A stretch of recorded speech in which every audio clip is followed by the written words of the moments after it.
Sometimes an episode of The Twilight Zone is too big for a regular episode of the Twilight Zone podcast, which is why last time round we had an extended edition to look at Nightmare at 20,000 Feet in all of its forms. But even after that 2.5 hour podcast, there is still some unfinished business.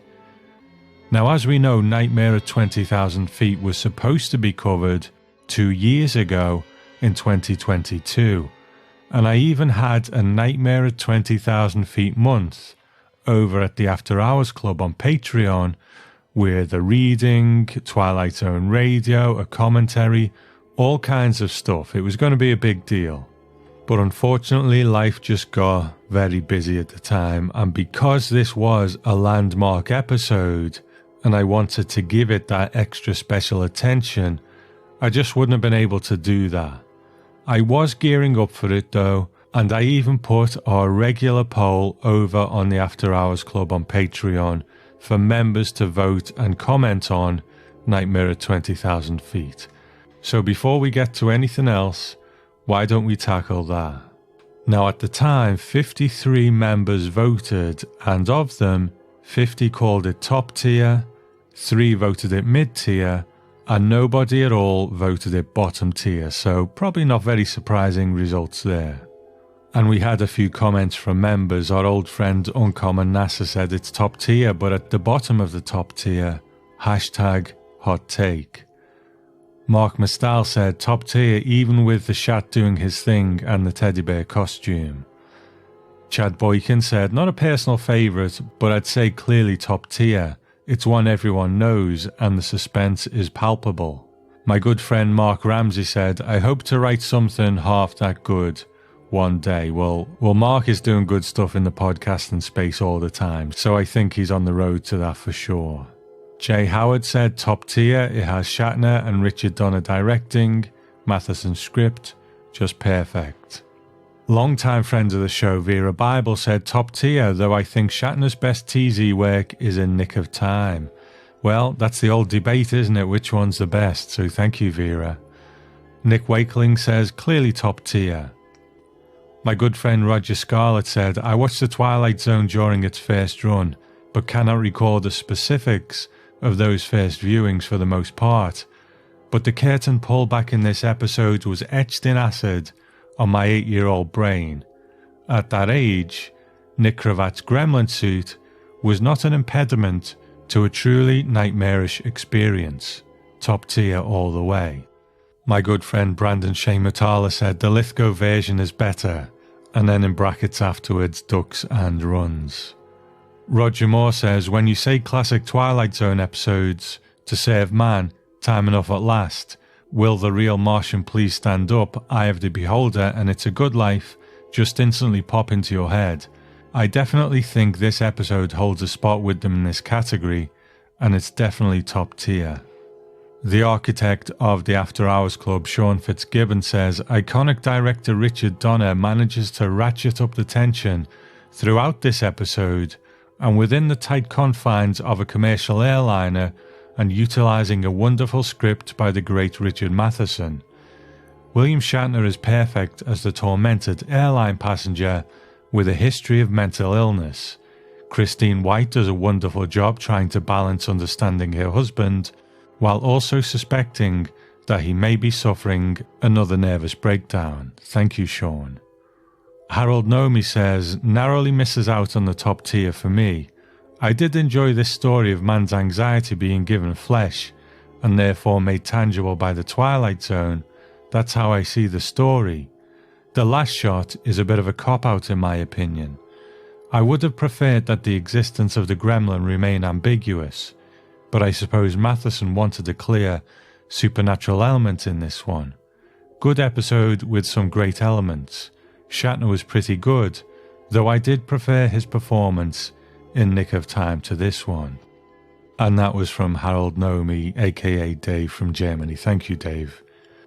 Now, because members of the After Hours Club will come and go, and a lot of people have joined since then, I thought I would put a new poll out just to test the waters with this one again. Now, the results will not surprise anyone. For some reason, the historic poll gives you number of votes, where this one gives you percentages, but I guess the results are pretty much the same. 98% say that it is top tier, 2% say it's middle tier, and nobody says it's bottom tier. So, pretty much the same. Joseph Lucino says, truly an impactful episode on the zone and pop culture. A certified top tier in my book. The creature may be a goof from a distance, but close-up shots or the suspenseful window reveal still make me jump when seeing them on the internet. But who am I to judge? The two-headed Mr. Dingle Martians terrified me at 8 in the early 2000s. Best wishes, Tom. Best wishes to you, Joseph. Thank you. Uncommon NASA chimes in again. He says, top tier, of course. Not sure it's in my top 10 or 20, though. I like how when I was a kid, the jump scares and monsters' facial expressions were scary, and as I've gotten older, I find all that funny. Not because of the costume quality, but the actor's mannerisms on the wing while he's doing stuff are so nonchalant if you pay attention to it. It's kind of like dark humor to me now. Now, this kind of triggered a bit of a memory for me because I remembered researching the episode and the short story the first time round, and it's something that maybe I should have brought up in the podcast this time round. In the short story, it seems like the man on the wing is actively trying to antagonize our main character, whereas in the TV show, the gremlin has, like NASA says, a bit of a more nonchalant kind of thing. He's just there to destroy the plane. He gets kind of curious about Wilson in the plane, so he does check him out a few times, but it's less about actually going for him, whereas in the original short story, it was more definitely going for him. So I think NASA brings up a good point there. Champagne Drum says, what an episode. It's historical, fantastic pacing by the director. Shatner is the best, the wife is great. Supporting actors are great. The set is perfect. The monster, couldn't imagine him any other way. And I think that's, thank you Champagne Drum by the way, but I think that's key for me as well. It's like, we can talk about how it could have been better or this or that, but in my lifetime, because it was made before I was born, it's always been this way. So I've never really had that much of an issue with the gremlin or any issue really. It's just, well, that's the way it is. Al Shadsma says, top tier and top 10. Anyone who thinks Shatner is not a great actor has not seen this episode. Thank you, Al. I completely agree. Joe Mayer says, top tier. There are levels to this episode that are quite fascinating. You think about Wilson's predicament. He wants nothing more than to be considered mentally healthy, to regain the confidence and faith of his wife, and he is confronted with this decision. Tell the truth and knowingly portray himself as being compromised, or say nothing and hope that the gremlin simply stops before it's too late. The true horror of this story is in the decision that Wilson has to make. So many rabbit holes to think about. I love it. Thank you, Joe. Appreciate it, man. Longtime friend of the show, John Hayes, says, easily top tier, in fact top 10. Shatner's over-the-top acting was perfect for this story, and his character having come out of an insane asylum, and the creature was just scary looking enough for the time without being egregious. The only improvement would have been if they had been able to bring in the actress that had played his wife in Nick of Time. That would have been the only time that the series had a sequel episode, at least in spirit. Thank you, John, much appreciated. Jordan Dollock says, I actually have a hard time with this one. I enjoy the episode, I like Matheson's work in general, it's thoroughly memorable, but it doesn't stir anything special inside me. With that in mind, I'm left to wonder what I would think of the episode if it weren't something so ingrained in pop culture. I'm surprised that the podcast episode didn't make mention of The Simpsons version of the story. I think, Jordan, you bring up an interesting point about, I suppose, received wisdom. What do you do when the world is telling you something is great or, legendary, but you just aren't getting that feel. And I think we all have those things. So it's completely understandable.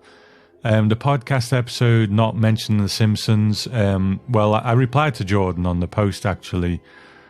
I did consider doing a section all about parodies and homages and all that stuff, but, you know, the podcast was 2.5 hours long at that point anyway. You know, sometimes it's not about what you put in, but what you leave out. You got to make those decisions, and it was kind of at the point where, you know what, I think 2.5 hours is good. Let's just go with it.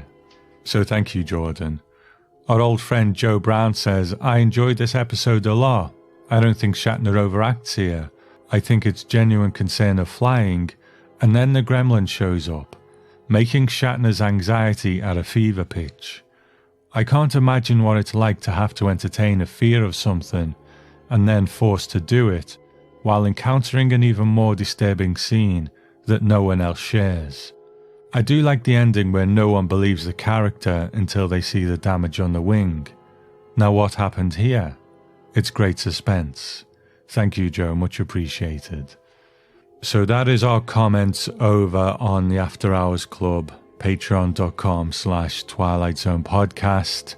Now we have some more fun and games with Nightmare at 20,000 Feet coming up in just a moment, but I just wanted to say briefly that today, as of recording this, now I did put out that podcast episode about Sailing Fest taking place in August 2024. Now they have just announced that it's going to be delayed. Apparently it's still going to be in 2024, just not in August. So if you follow the Rod Sailing Memorial Foundation on their social media, and I will obviously be talking about it here as well, then, you know, we'll give you the updates on when it's actually going to be. Hopefully, those who are going to make it can still make it.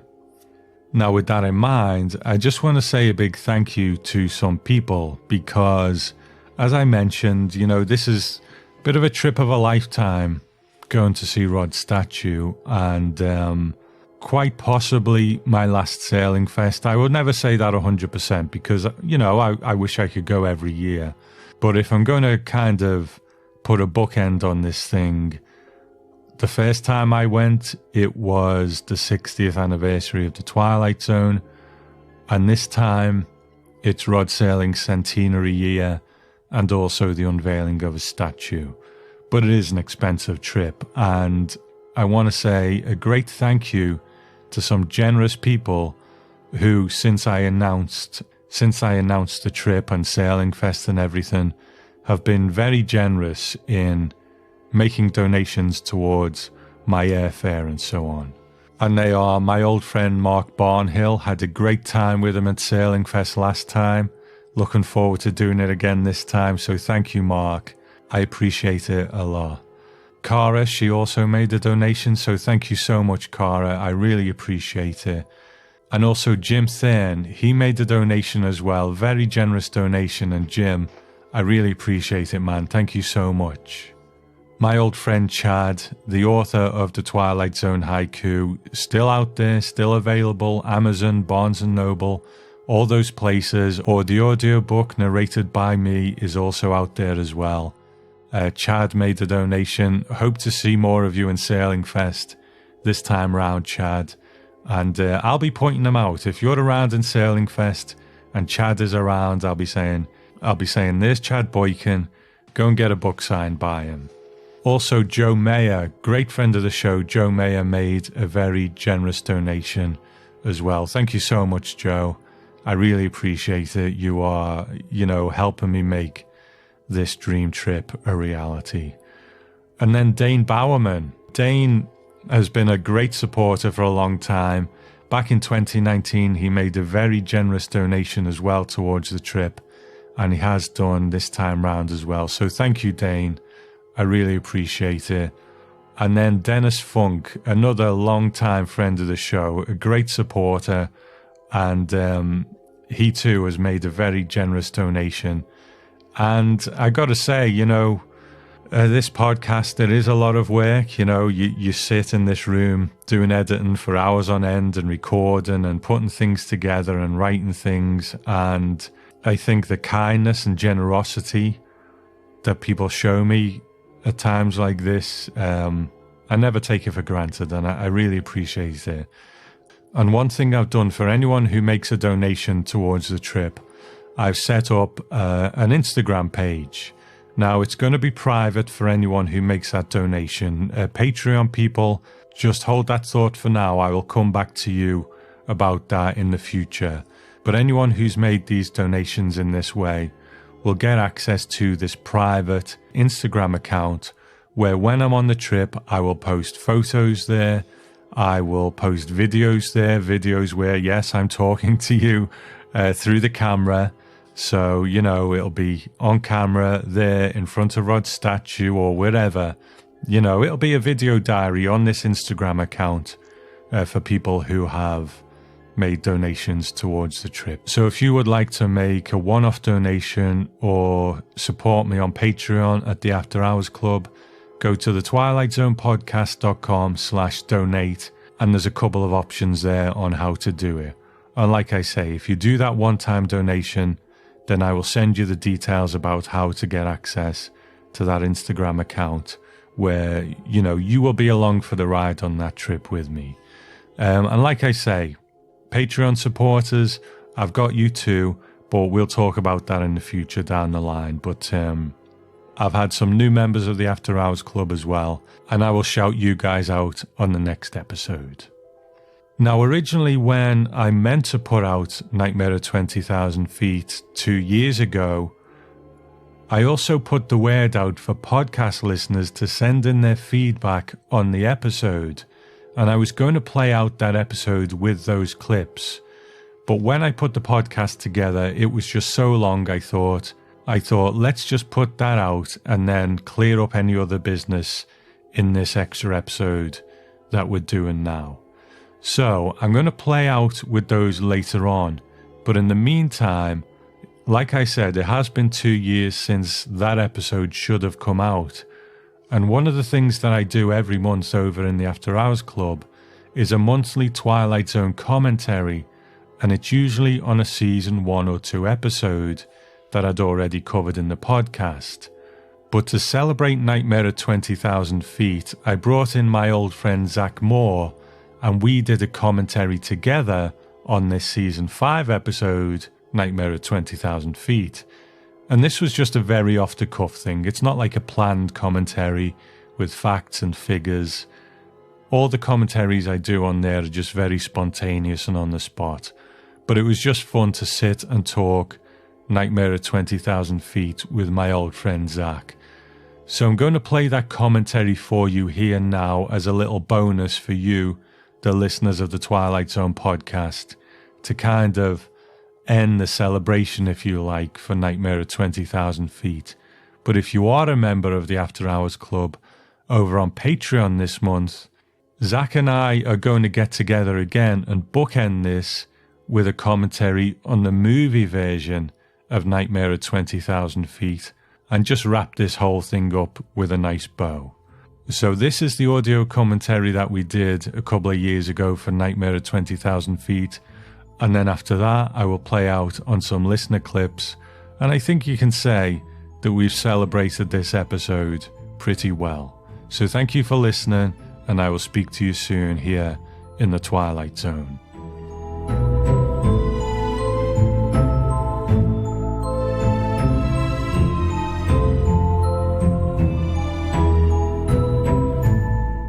If there's one thing that I've learned while doing my research on Nightmare at 20,000 Feet, it's that if you're going to freak out on a plane, then you want someone next to you with a good supply of sleeping pills. And thank goodness tonight I have my good friend Zach Moore. Zach, how's it going? Hey, that's what I'm here for, to put you to sleep.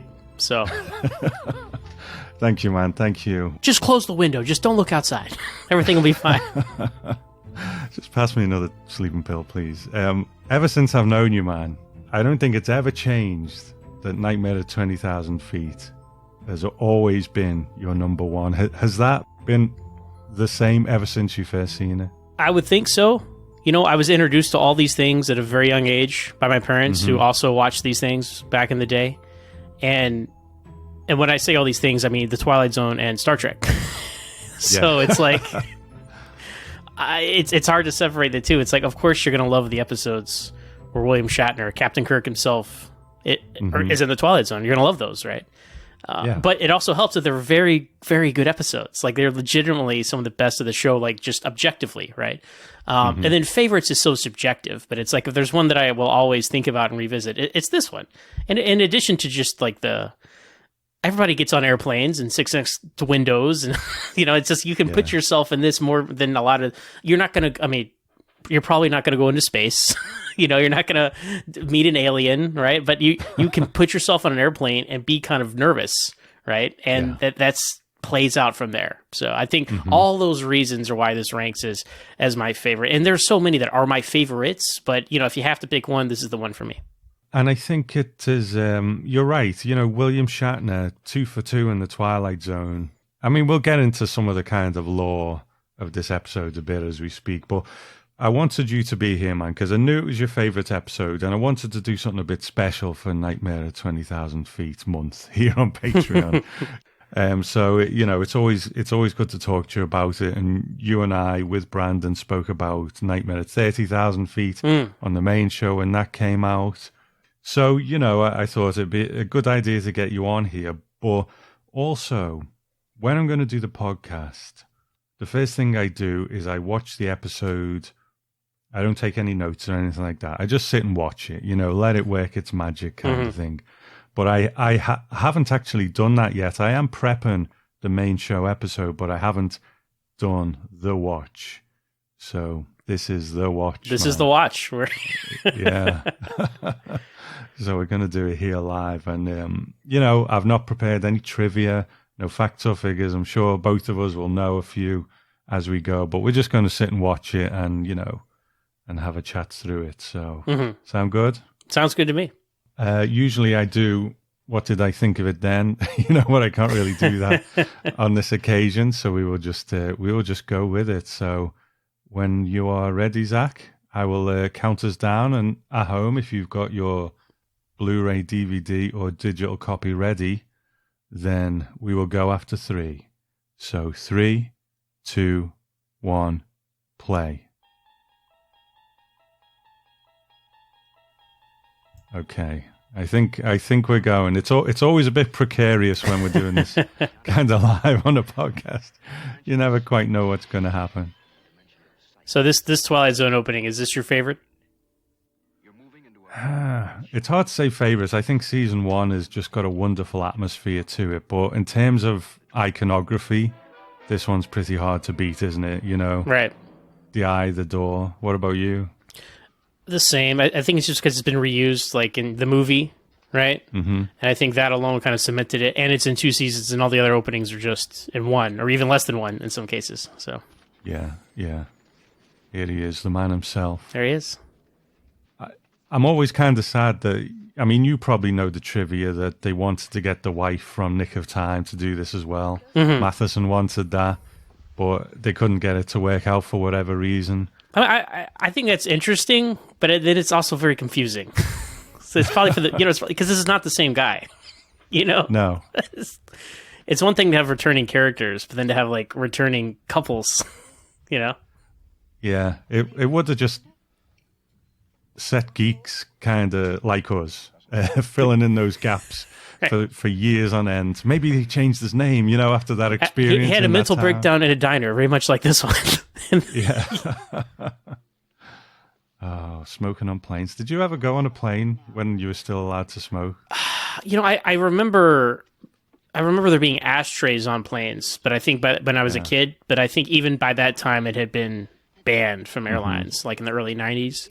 But that's it's incredible to think just that smoking, right? I mean, like now restaurants used to go into all the time, right? Smoking, non-smoking, right? And just to think people used to smoke on an airplane, it's just insane. I know, like the most airtight thing you can get. Yeah. It's just full of smoke. I went on one flight as a youngster in the smoking compartment on a plane, and just it's crazy to think of it now. Mm-hmm. 6 months. 6 months. A lot of this trivia will go in the main show, but in Matheson's original short story, he actually had a load of stuff on at the beginning of, you know, how he got to this point before they got on the plane, you know, what happened to him. His instinct was, we got to get it on the plane. And I think that's a good instinct, you know. Yeah. You got to put the lid on that pressure cooker and get things moving. But yeah, it's sort of interesting to think of the road not taken, you know. Well, you're mentioning, you know, it's Nightmare Month on the Patreon. You posted the radio play of this with John Schneider from Smallville, Jonathan Kent, playing the main character, which is all my favorite things, right? They added a lot of stuff before. Like, they had him at the mental institution getting discharged and stuff, and it's like, wow, like, they just added a lot of stuff. But it makes sense because an episode like this is so visual. It's like you kind of have to add other things because it's... That was interesting, too. Not to talk about... I mean, we're talking about the episode, not the radio play, but... Like, that one has a lot of interior, like, narration in his head. Mm-hmm. Because there's really no other way to do that, right? Even because he's the only one there seeing this and experiencing, and he can't talk out loud. Is why I just thought that was a very interesting way to approach it. So a lot of, like you said, different roads you could take to the same story. Yeah. I was quite impressed by... oh, here we go. We'll come let's back listen to the man himself.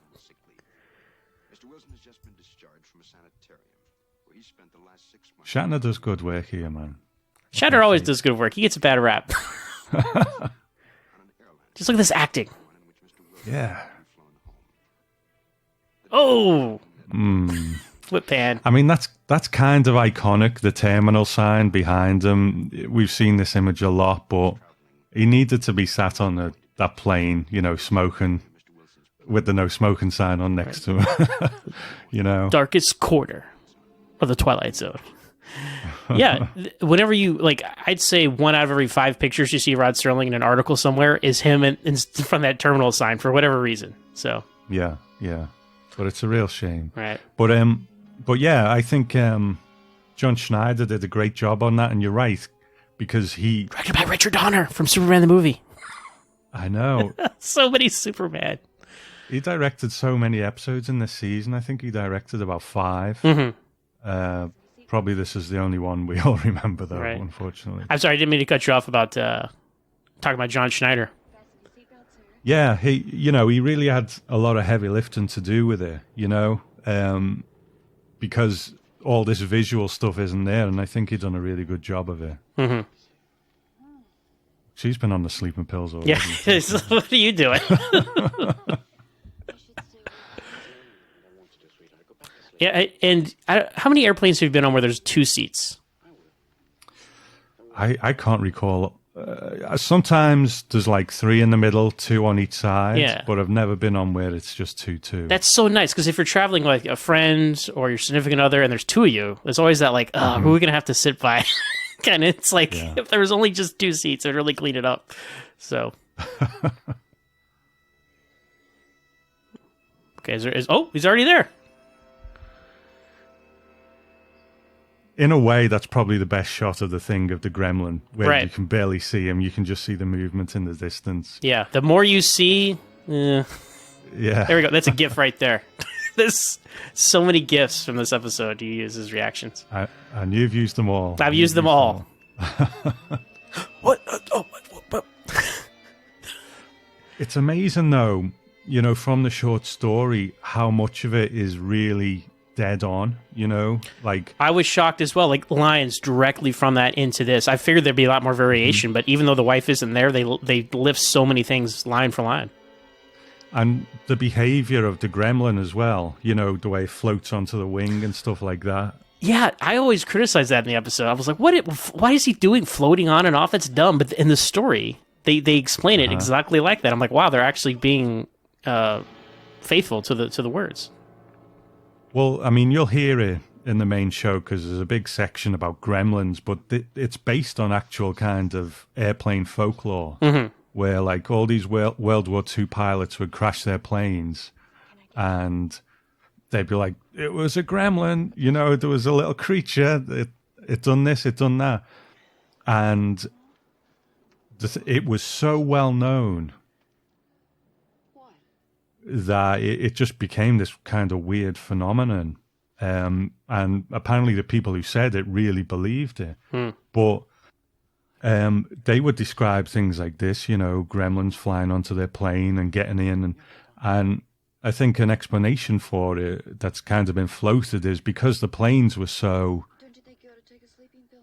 basic back then, they probably had lack of oxygen. They were freezing up. Like truly hallucinating.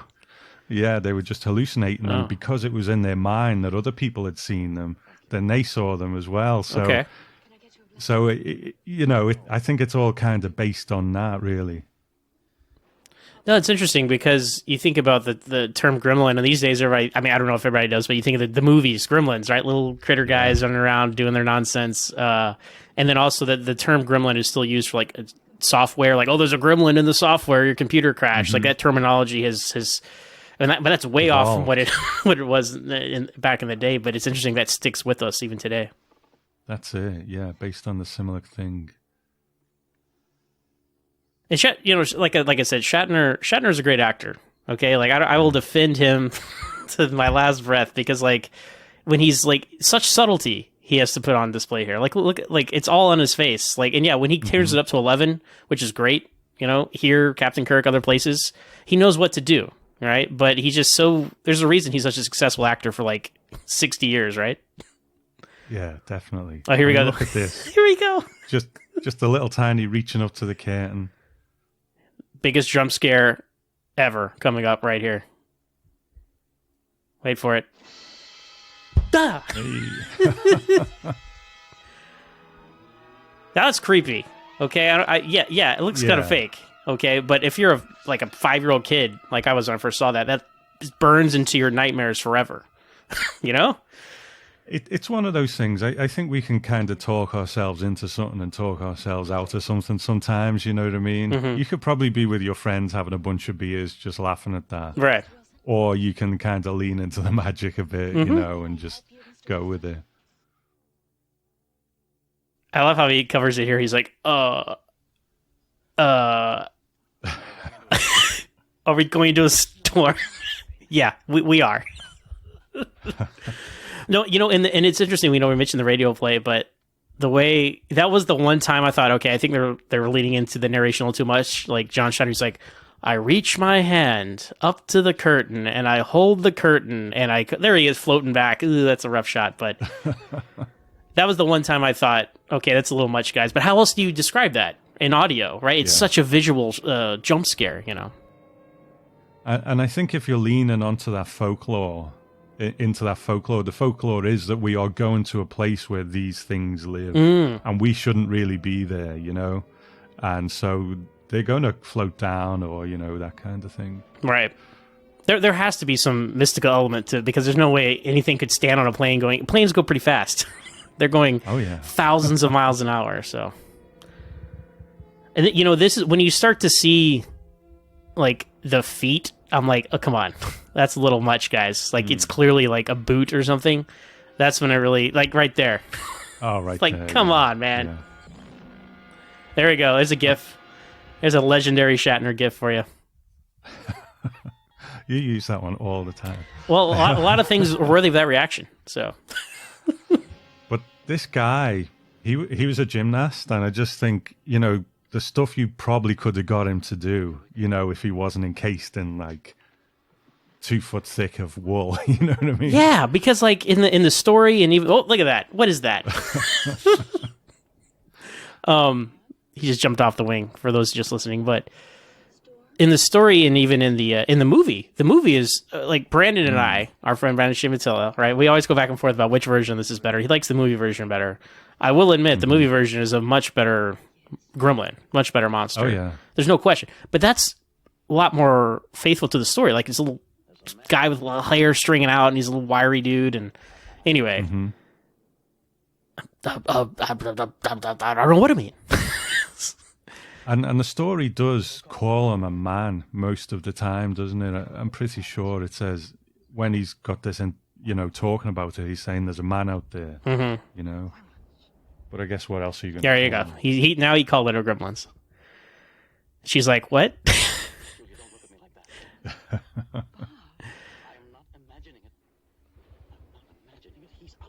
Another thing, I keep talking about this radio play because it expands on all these things, been over so many times. They actually tell you what happened, like what he saw in his last mental breakdown, which makes his wife misbelieve him even more because he's like, oh, I saw a guy like skiing on the clouds. And it's like, oh, I see a guy on the plane. I'm like, come on. Like that is, it's almost like the radio play makes you think he really is crazy. Maybe because you don't see it for yourself and you only have his word to go by. Maybe that's the logic. Yeah, you look insane, buddy. No, never has anyone looked more insane when he asked that. But here, like, obviously, I don't think this is an ambiguous one, right? I mean, you see the wing be damaged at the end. Like, there's a creature here. Like, that's bottom line, right? Yeah. I've never really took it as ambiguous either, Just to worry. You notice I didn't tell you before. Well, I want you to tell me. I didn't tell you before because I wasn't sure whether it was real or not, but I am sure now. It is real. You sure now? Man out there. Or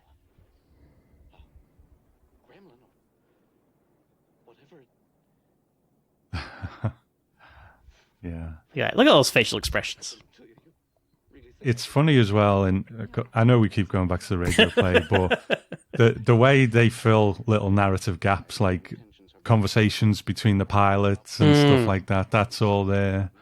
Don't patronize me. I am not insane. Don't patronize me. Insane. It doesn't have to be said. It's in your face and He's right too. He's like, come on, like I know what you're thinking, So, tamper with one of the engines.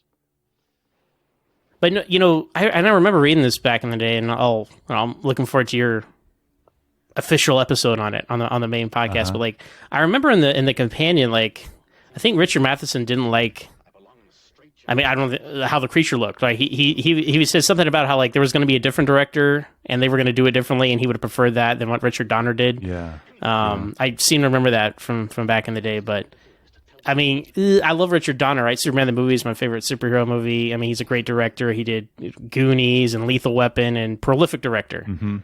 I don't know who was in charge of making the way the Gremlin look the way he did, but that was it's not. It's just a weird choice based off the source material, Yeah, it's funny how you can get so much right in it because it's so tense, and you got a great leading man. Oh, if they do like a. Quite claustrophobic and things like that, but then and I think we're only saying this because we do a certain amount of critique even though we love it, you know what I mean? Right. And I think we've both made our peace with it, but yeah, it could have been better, I think. Although I wish I could get one of those little plush toys from Nightmare at 30,000 Feet that they showed on the beach. I wish they'd released those. I would have liked one. They make toys of these, and that would just creep me out having like in my office sitting on my desk. Like this is a terrifying thing. I don't want that thing looking at me all the time. But yeah, and it moves around when you're not looking. Exactly. See that's how you get really meta. Right? In the Twilight Zone, you have props from a Twilight Zone. It is creepy how like he's looking at Shatner. Like observing him, like, oh, is he looking at me now? Okay, I can do some stuff. Like to me, that interaction is creepy. What's going on? He's pulling up one of the cowling plates. In the original story, it seems like it's purposely antagonizing him, whereas in this, it's just doing its thing, and it gets a bit curious about him. Like, what's he looking at? I'm just trying to, play with the wing here. How sweaty he's getting too. So Matheson liked the episode better with this one, but preferred the Gremlin in the Twilight Zone, the movie one. So perfect melding of the two. With what they can do with, CG and, all that stuff, I'm sure someone could mock something up with that. Right. I like how this pilot plays it here. He's like, okay, I'm going to just... Scorpus we have, yeah. And this is Shatner's best moment of the episode, too, when he's like, oh, yeah, of course. You guys are just screwing with me. Tell me what I want to hear. I see how it is. I understand. It's like, I understand. You can stop now. He's like, look, just stop. Just go. I said you can stop. Honey, what is it? What is it? It's a gremlin on the... I told you what it was. It's an odd thing to say. But I do think it adds so much to have his wife there, you know? Like, it's interesting. Like, the original story doesn't have it. The movie doesn't have it. It's a totally different character. It doesn't have the mental breakdown backstory. So he has he has no one to, like, interplay with, you know? But having the shades of, like, I got my wife here, I got a pilot over here, like, having those different kinds of interactions or what make it more interesting, you know? Uh-huh. So, I mean, we are getting to the end here, but do you take more meaning from this than this is just a great little sort of tense story? Is it, you know, saying anything to you? Well, it's the blurry band question you're asking me now, right? Yeah. I mean, it's. I think it works as, like, obviously just works as, like, a horror story. Just imagine yourself in a situation, just insanity that only you can see in a very mundane setting, like, you know, airplanes. People take them all the time, but some crazy things happening. There we go. Look at that. That's so weird. But you can, if you want to look at a deeper level, it's like overcoming your fear, right? Having confidence, self-doubt, and overcoming that, even when the world tells you crazy. You know that you're not kind of like you. Like anything of substance, you can really, like, read into this. I'm sure there have been essays about this and all kinds of stuff that probably reads way too far into it. But I think it's so well told. There is enough here that there's something to be said for that. I mean, did you take a deeper meaning on this on any level, Tom? I don't know. I'm not sure I've come up with anything, or I've probably more seen things and maybe thought, okay, I'll go with that. I guess because there is this aspect of, you know, breakdown or mental illness or whatever you want to call it, which is really a battle within yourself. You know, no one else can really see what you're going through, and it's that kind of thing. But so many Twilight Zones are like that anyway, you know, people battling with something that no one else is really aware of. But I think especially that one, so maybe that, but, you know, I'm happy to just take it for what it is as well. Yeah, you know? and it's okay if there's not a deeper meaning either. It's just like, regardless, it sticks with people. Like, people remember, this is an iconic episode. There's been so many parodies and references and all kinds of stuff, and it just sticks. It's a great elevator pitch of an episode. It's like, oh yeah, I was on an airplane. There's a guy ripping apart the wing, and I'm the only one that can see it. Like, oh, tell me that story. So I just think it sticks with people. Now, I mean, we're coming up to the whatever this guy is, an air marshal or something like that, just falls asleep with his. Yeah, I love that zoom in on the gun on his belt. And again, radio play arguably made the smart choice, where, like, the cabin crew are getting so nervous, they're like, we're just going to sit this guy next to you, your wife's going over there. So, like, the air marshal sits next to him because he's freaking everyone out. And that's why the gun is so close to him. This is the most not smooth move ever he's about to do. Yeah, no one's taking any notice either. Well, no, and that's the thing I've noticed about the radio plays. Like, they fill in a lot of gaps, potential plot holes, because they have, sometimes due to necessity, because they got to fill in time. But otherwise, like, oh, that's a very good solution. Like, this is ridiculous. Yeah. I love this episode. It's my favorite one. But this is a ridiculous exchange here where he just, like, sneaks this gun off this guy. And, like, to your point, like, the radio plays like, well, we can't do that again. We'll have an air marshal sit next to him, and then they get in a grappling match, and he takes the gun from him there. Or even in the movie, there's, like, a private investigator or some kind of undercover cop or something who has, like, a gun in his concealed carry or something that he takes it off of. That makes a lot more sense than this, but it was a different time. It was the 60s, okay? So different time. It's funny because I think Matheson said when he wrote the story, you probably could have took a gun onto a plane. Right, right. And then there was, time passed, and by the time they made the episodes, you probably couldn't do that anymore, Mm-hmm. Oh, there's water. Got water. I'd love to know the science behind this, though. I don't want to ruin the magic of the story, but if you push the door open like this, and would you be torn in half? I mean, I don't care how tight your seatbelt is. I don't think that's going to hold you in. And maybe don't put the guy who just got over a mental breakdown at a, mental hospital next to the emergency exit. There's a thought. Yeah. Here we go. Gremlin's really getting in there. Yeah. Ah! He'd be totally sucked out of the plane by now. That also messed up the entire pressure of the cabin. The horror on the gremlin's face. Willpower right there. He's fighting 30,000 mile an hour winds. It's a good shot, too. Yeah. Got him.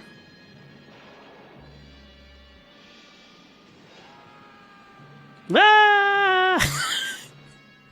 Man, that must have been a good day at work. Imagine that. Just hanging out of there for half the day. All right, Bill, we're going to need another take. But see, that's what people remember him for, like yelling and like, "I'm Captain," all these ridiculous over-the-top things. But the reason those are so good is because he has range. He's not all that all the time, right? It's like the parodies of Kirk and Shatner are both like, are just like, come on, y'all. There's more to him than that. But I enjoy it when he turns it up to 11. It's great. So, in fact, he's an Outer Limits episode that he also does the he sees an alien out the window. His episode of the Outer Limits, he's an astronaut. Okay. And it's interesting. So it's interesting parallels. And that would have been after this, I guess, because Outer Limits was after Twilight Zone, or around the same time. So it was all pre-Star Trek, though. I think they might have crossed over a little bit, but I'm not too sure. I've always said I'll watch the Outer Limits once I've done this podcast, probably. But I ain't podcasting about it. No chance. Right.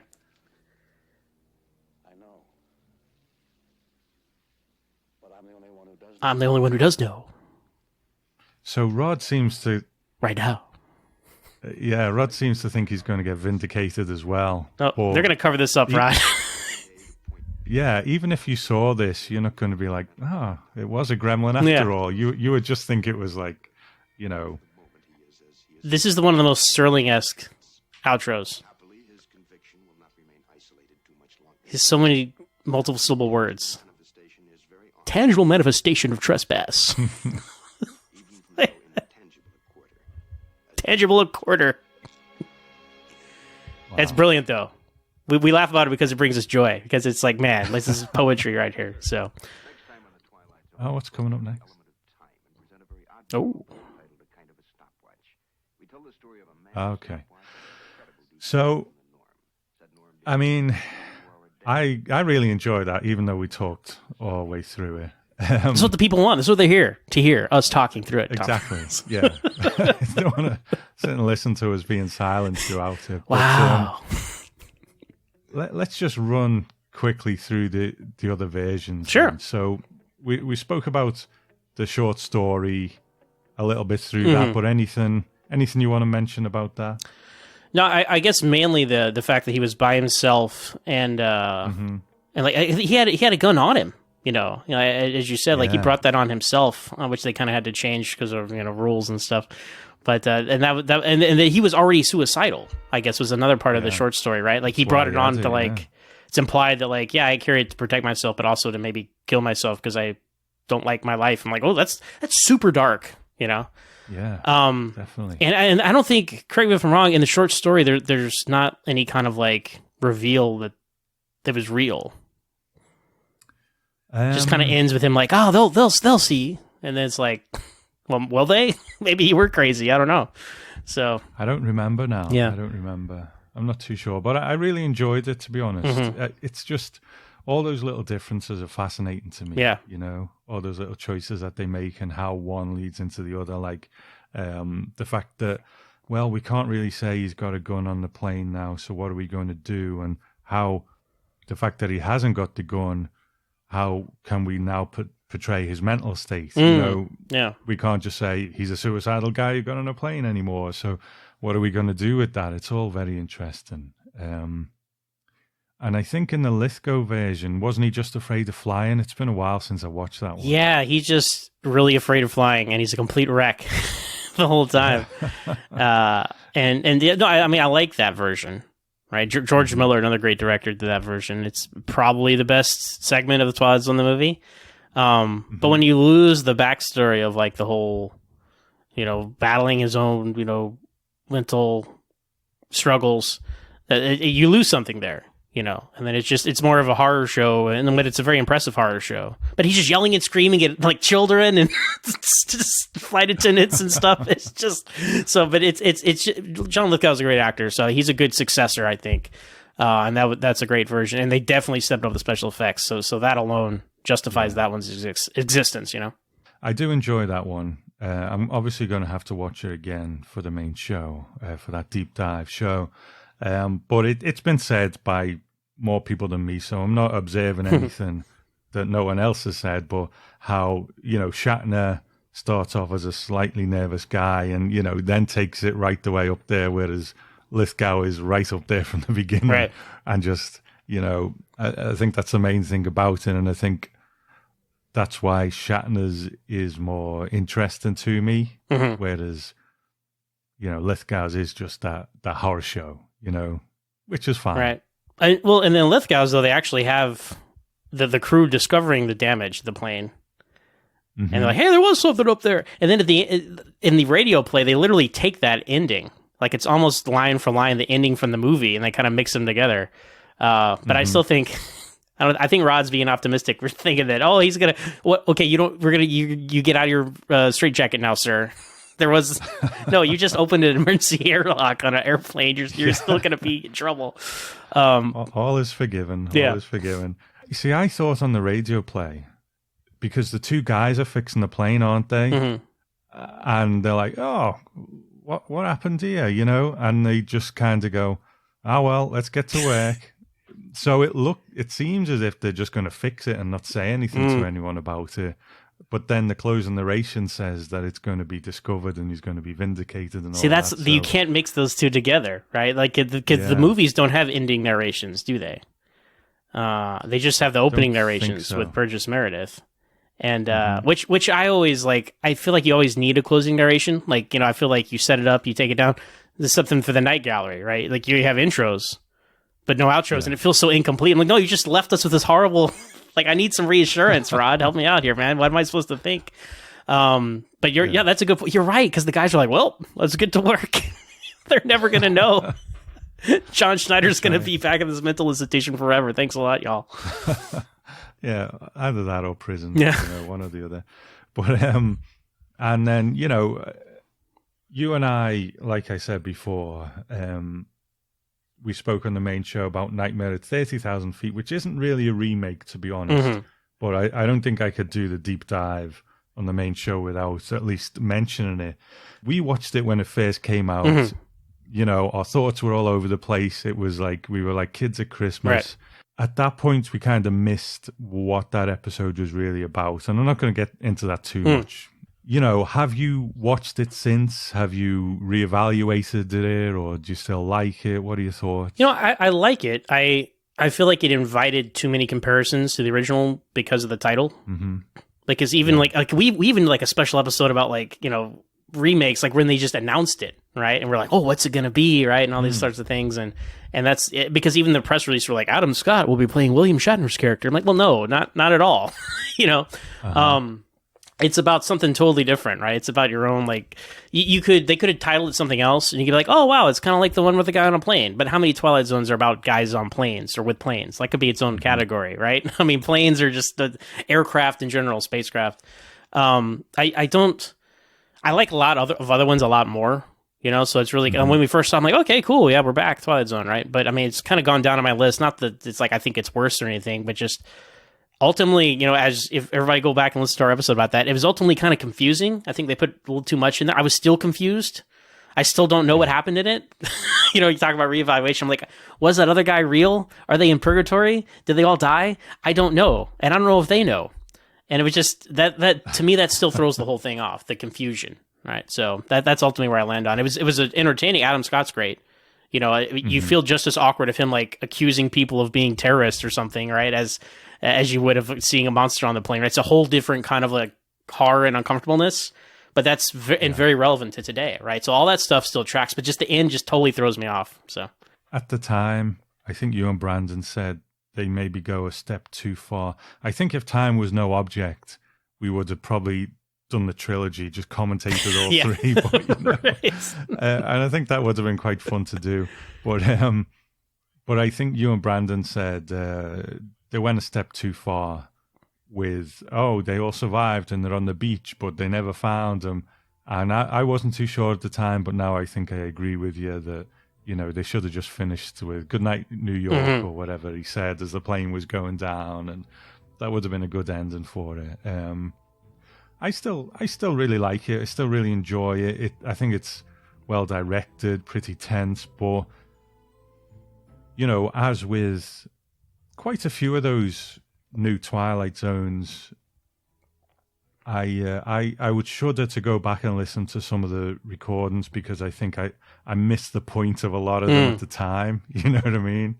And when I've gone back to them, I think, oh, is that what it's about? Okay. And I don't know whether that's a fault with the show or they have to try and be a bit more cryptic because we're just a different audience now. I don't know. But yeah, I still dig it. I still dig it. Timeless story, Tom, regardless of the iteration, And that's what's so fun. You talk about these minor changes. That's what makes it so... It's fun that they're all so different, right? Because if they're all the same, then what is the point? You got your Gus Van Sant remake of Psycho, right? It's like, what's the point of this, right? So I'm glad that it's like King Kong, right? The multiple versions of that, right? They're all very different. Yeah. I'm glad they're different, right? Because if they're exactly the same, what is the point? So yeah, thanks for having me on to talk about this, my favorite episode, and I'm looking forward to hearing the big deep dive on the main show. Thank you, man. It's coming together slowly but surely. it's coming together, but those things take time. Thank you, Zach. Thank you. There's no one else I would have had on for this. I know it's your favorite, and I think you did it justice. So even in the small time we had to talk through it, but we've been through this. I think people know where they can find you, but just in case. Well, you can find me on Twitter at MoronZach. That's MOOREONZACH. I'm also the host of my own podcast, Always Swollen to Smallville, where we talk about each and every episode of that Young Superman show. You can find us on Twitter at Always Smallville with one S. And of course, I do Franchise Fatigue, show with our friend Brandon Shea Mattel, which you've been a guest on a few times, Tom. And we talk about movies, remakes, sequels, and when franchises get fatigued. And you can find us on Twitter at Franchise Fatigue. Great stuff. Well, thanks again, man. Always a pleasure. Absolutely. And I'm just going to go jump on a plane here and sit next to the window seat and have a good time. So take a couple of those sleeping pills with you, man. That's the key. The sleeping pills. Okay, so that is enough from us. Maybe I'm gonna take the bus. I'm gonna take the bus, Zach. I'll see you when we get there, okay? All right, I'll see you then. All right, so that's enough from us. We'll speak to you soon. Bye for now.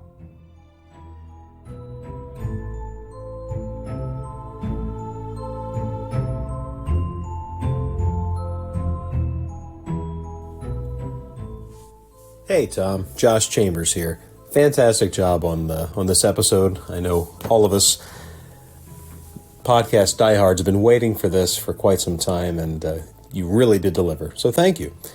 Thoughts on Nightmare 20,000 Feet? I guess in some respects it's like Beethoven's Fifth of the Twilight Zone episodes. It's iconic. It's incredibly memorable. I'd like to think that most people our age and younger probably were introduced to it either directly, through marathons or indirectly through parodies or homages. I'd hate to think that people learned about it first through the third iteration on the most recent Jordan Peele reboot. But no matter what way someone found their way to Nightmare 20,000 Feet, it's just a wonderful thing to have and to appreciate. Over the years, I've taught it in the classroom, and for a while, though I don't know why I haven't recently, I would teach it after reading the original short story, and we would toy with the idea that the short story was in some ways the story before the story, the prequel, or the events that happen on the plane when he is by himself and he has the gun in his satchel.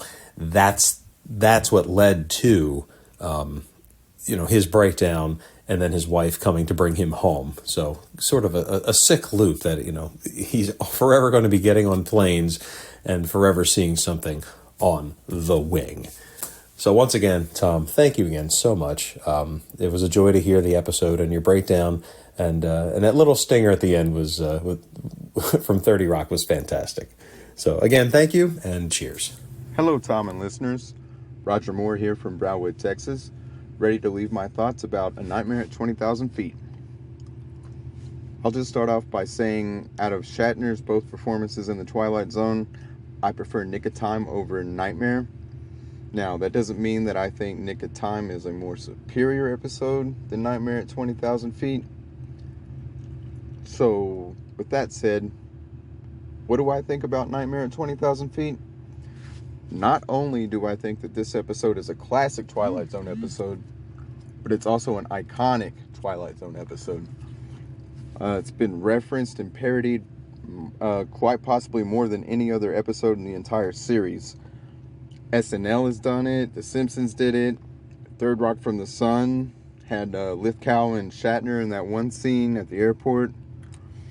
I think I'm going to stop right there because I kind of feel like I'm talking more trivia than I am my own personal thoughts on this episode.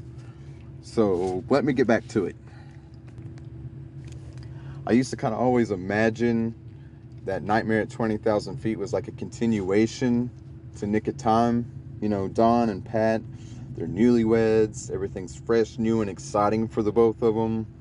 Dawn gets that promotion. And then later on throughout the episode, with the help of Pat, they finally muster up the courage to leave the diner and the mystic seer behind and venture back out into the world. And it's full of uncertainty and unanswered questions. And then years later, we see Shatner playing Robert. And I always imagine that it's Dawn. And that promotion that he got turned out to be a whole bunch of push business. But unlike Garth Williams, he reached out and he got help. And now he's ready to pick up the pieces after his recovery. And little does he know that he actually just stepped foot into the Twilight Zone for a second time. I did find it fascinating that Matheson thought that it was a real shame that Patricia Breslin wasn't cast to play the part of Julia.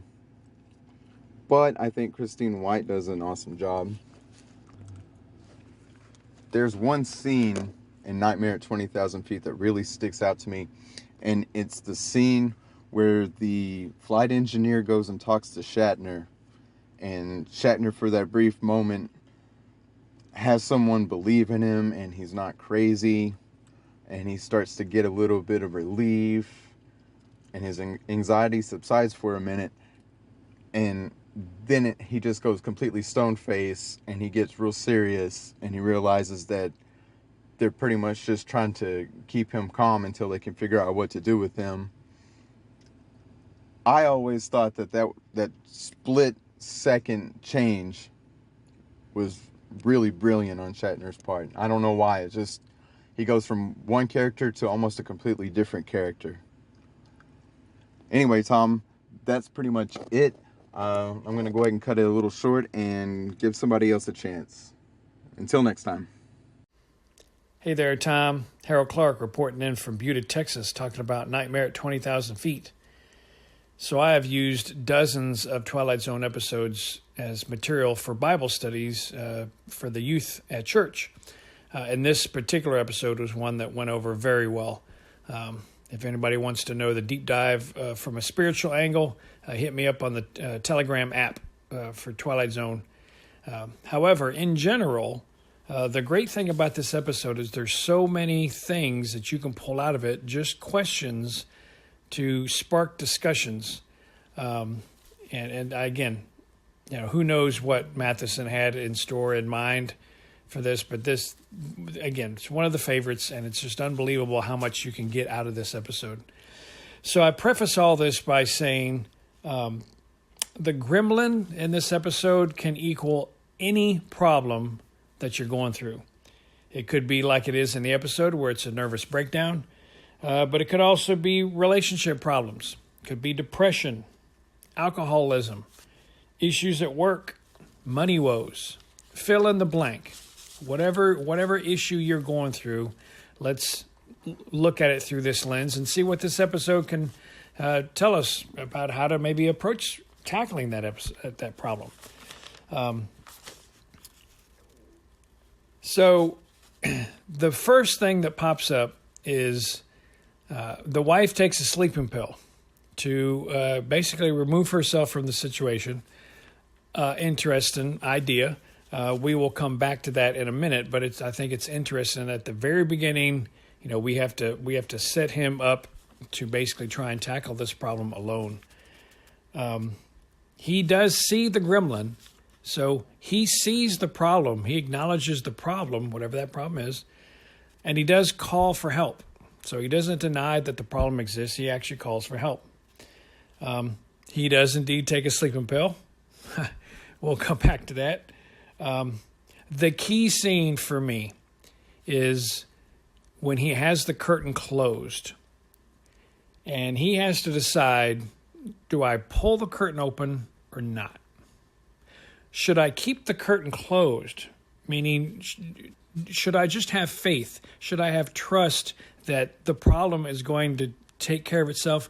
Or, you know what, there isn't even a problem. I'm just making a bigger deal out of it than it is. Or should I actually pull the curtain open?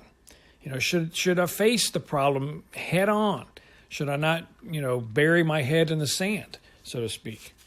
Don't know. Again, feel free to discuss. And again, the wife, because she's taking the sleeping pill, not there for him. He asks her twice, not there. And then when he describes the problem, he says, Julia, don't look at me like that. And it makes me wonder, how should we react?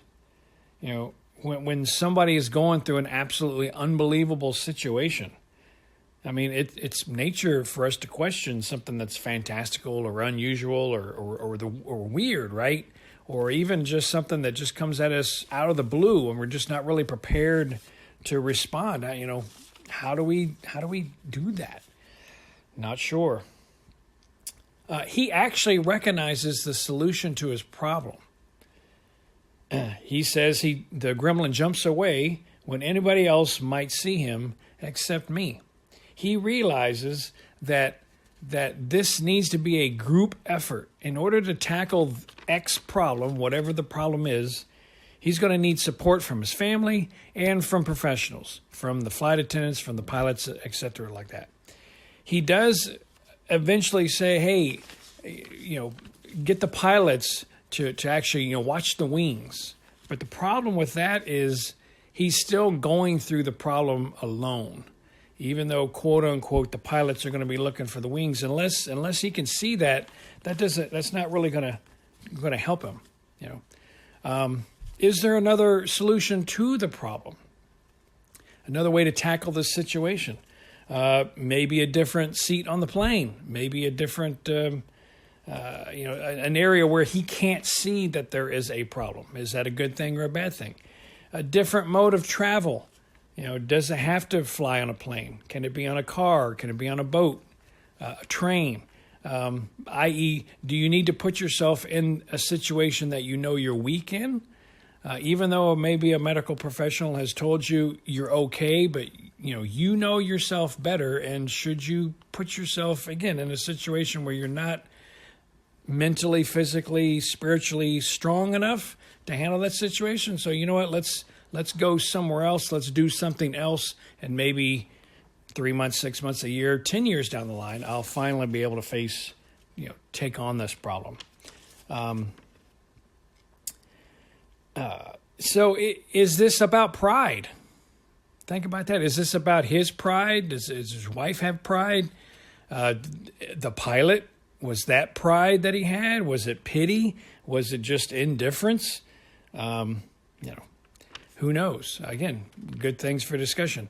Finally, the whole reliance on pills, the pilot solution, just give him another pill. Well, is that right or wrong? I mean, some medication is literally life-saving.